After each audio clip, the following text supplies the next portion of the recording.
IHIP IDSP House visit dan kan endon ni tuna hemi ka click jog hi kan install lang hemi kan la install lo chuan Play Store a download mai tur ani tuna hemi IHIP training jog hi chu azirna na man tur ka ni hei jog hi ka han hung ta a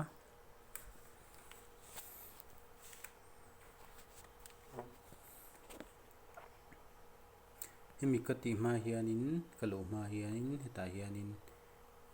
mobile data le location service hemi hi ka on empty kan en fe tur ni ka on ve a username ta hen rop te ve ka chu tur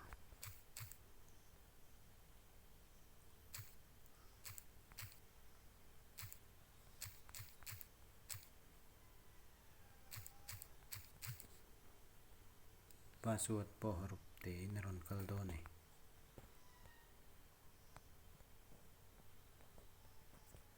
chuan ka chu zo ka login ang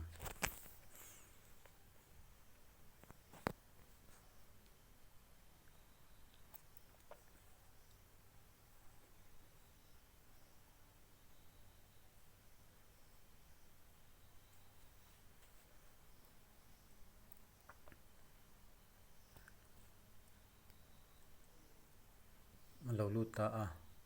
chuan helai mi hi menu ania kil sir mi veilam kil mi tan menu kan han me yan facility information as form reporting my as form reporting even alert form settings about lockout ti ama as form reporting a hian house visit nei don chuan kal tur ani kamit ta a ta hian yes kan ti me ang chuan kan sub-centre hnuaia village kan duh kha kan select ang chuan heta hian han en taila house number name ti awma hnuaiah khuan new house number name ti awm bawk ta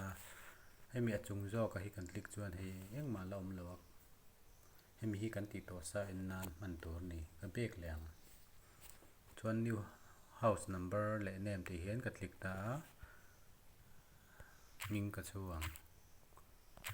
house number hi chu kan duh dana pek mai tur ani a an lo pawh an house number ang khan pek mai tur ani a house number in dot a tih kher pawh ngai chawng lo a ta hian kan ti chin ang lal thlamuana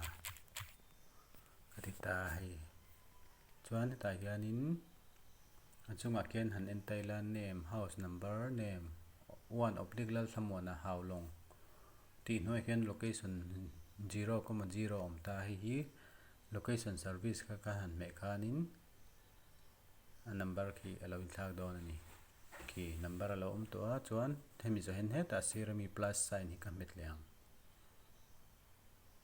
chuan house number / name save successfully tia okay ka ti me ang chuan heta hian a rawn kal ta house visit ka nei wangin hi damlo mo mithi mo ka report kha la ngai lo a khi ta chung kila veilam zong hoi ki ka metanga chuan next house a kan ka va visit le me do ni ten new house a khuan ka kal lenga true ka kal ta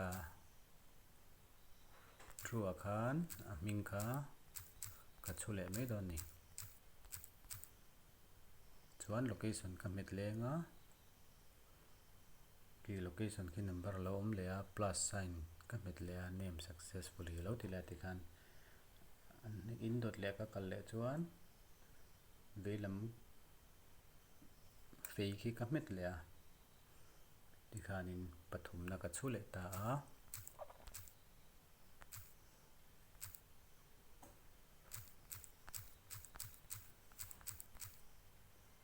location ka met le a location ki number alo in pe le a plus sign ka met le a okay ni mai ta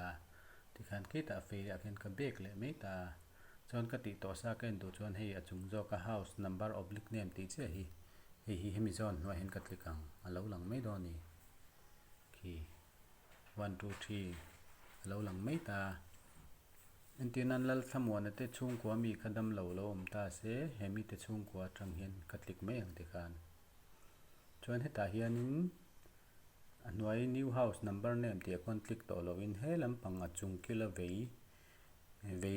ding lampang fei khi ka met ve to thungang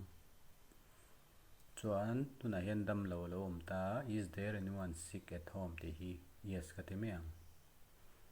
chuan hi select person ti ringot hi lal thamwana te chung kwa mi kan da to en na nia tuna hian kan la da lo ti kan hre ta wangin new person a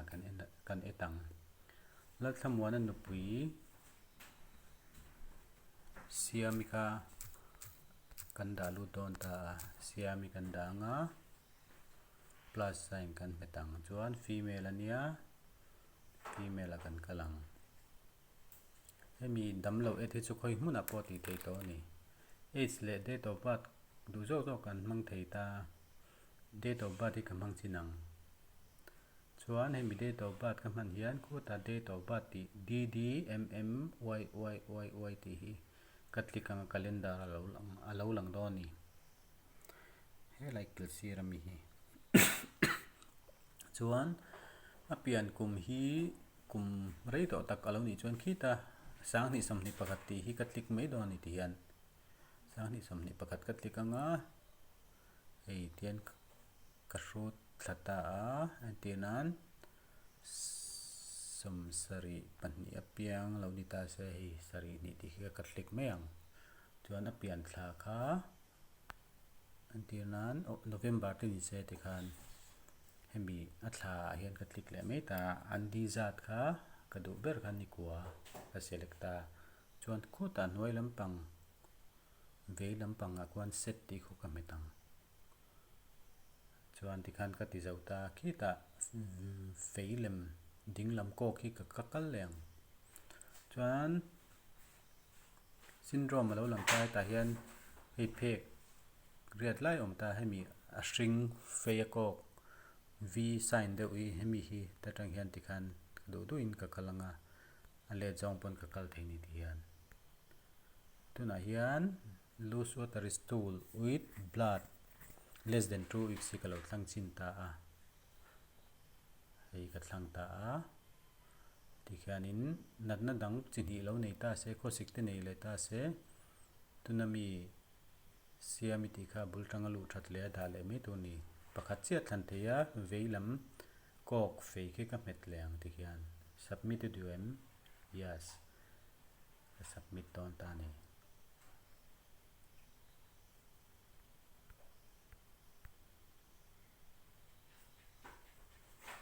form se successfully ron tia okay ka te me ya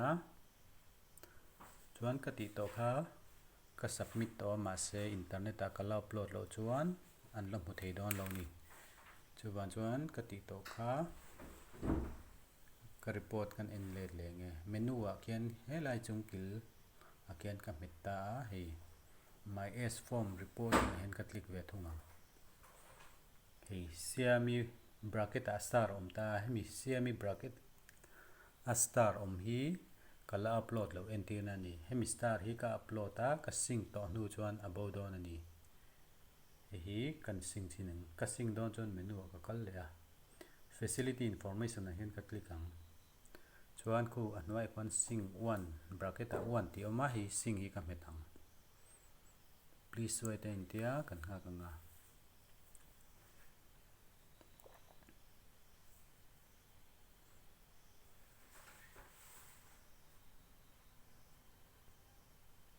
kan enter le chinange ka lal thamwana siami ti bula bracket a star kha bo ta ni khilai tuna star not uploaded ti chu asoi fiana me ni an hming zon zela kan la upload lo chu bracket a star om zelang chuan entinan nimina ka report te mo karma sa mo ka report te kan du ta ka en le don chuan eta ka kala hi my s form reporting a hin ka kalta a reporting date ti khimi a date lai ta ki ka click ang chuan hei alo lang ta karma sa ni lai ni chu ni sari nia ni sari a hian report ka thunem ti ka ve en chinang ki ni sari khe ka select me nga chuan set ka metang no record found ne tia chuan heta hian in hemi ni hian report ka thon lo ti na ni ka thun lo ti na ni hatiang kan hemi reporting date ti hi kan va select zelanga ti khan kan du du ka kan add let thei don ani chuan close ringa tuna chuan khati zong kha report thun dan le house visit ti dan chu ani mai ni a har salo khop mai